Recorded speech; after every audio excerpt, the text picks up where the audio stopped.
News channel सक्षम news channel network ला subscribe करा, लाईक करून शेअर करा। प्रतिभेची पर्वणी विज्ञान प्रदर्शनीत विद्यार्थ्यांचा दैदिप्यमान विजय। सहकार विद्या मंदिर वरवट बकाल येथे नुकत्याच पार पडलेल्या तालुकास्तरीय विज्ञान प्रदर्शनी, वक्तृत्व व प्रश्नमंजुषा स्पर्धांमध्ये पी.एम. श्री जिल्हा परिषद उच्च प्राथमिक मराठी मुलांची शाळा सोनाळा येथील विद्यार्थ्यांनी उत्कृष्ट कामगिरीची नोंद करत विजेतेपद पटकावले। विविध स्पर्धांतून विद्यार्थ्यांनी केलेल्या दमदार प्रदर्शनामुळे शाळेने पुन्हा एकदा आपला लौकिक सिद्ध केला।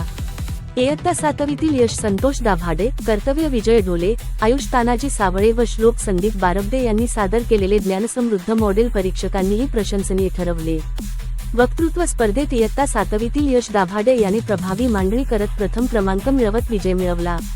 प्रश्नमंजुषा स्पर्धेतही विद्यार्थ्यांनी उत्साहपूर्ण सहभाग नोंदवत बुद्धिमत्तेची छाप पाडली।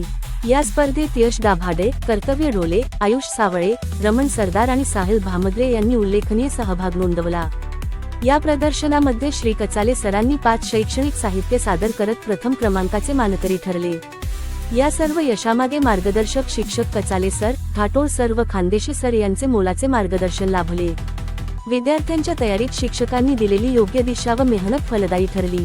शाळेच्या मुख्याध्यापिका कुमारी बोपटे मॅडम यांनी विजयी विद्यार्थ्यांचा सत्कार करून त्यांचे मनोबल वाढवले, तसेच पुढील प्रगतीस शुभेच्छा दिल्या।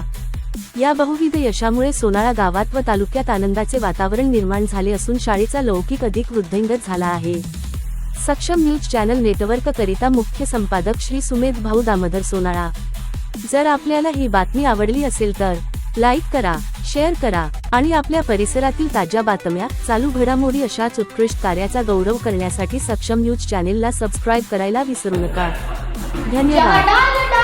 सोने की चिड़िया करती है बसेरा, वो भारत देश है मेरा, वो भारत देश है मेरा।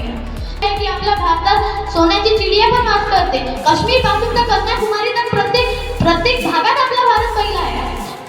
स्वच्छता भारत म्हणजे प्रत्येक भागात भारताला आपल्याला स्वच्छ करायचं आहे, कारण की जिथं स्वच्छता असते तिथंच विद्या लागते। म्हणून आपल्या शाळेलाही आपण स्वच्छ ठेवलं पाहिजे।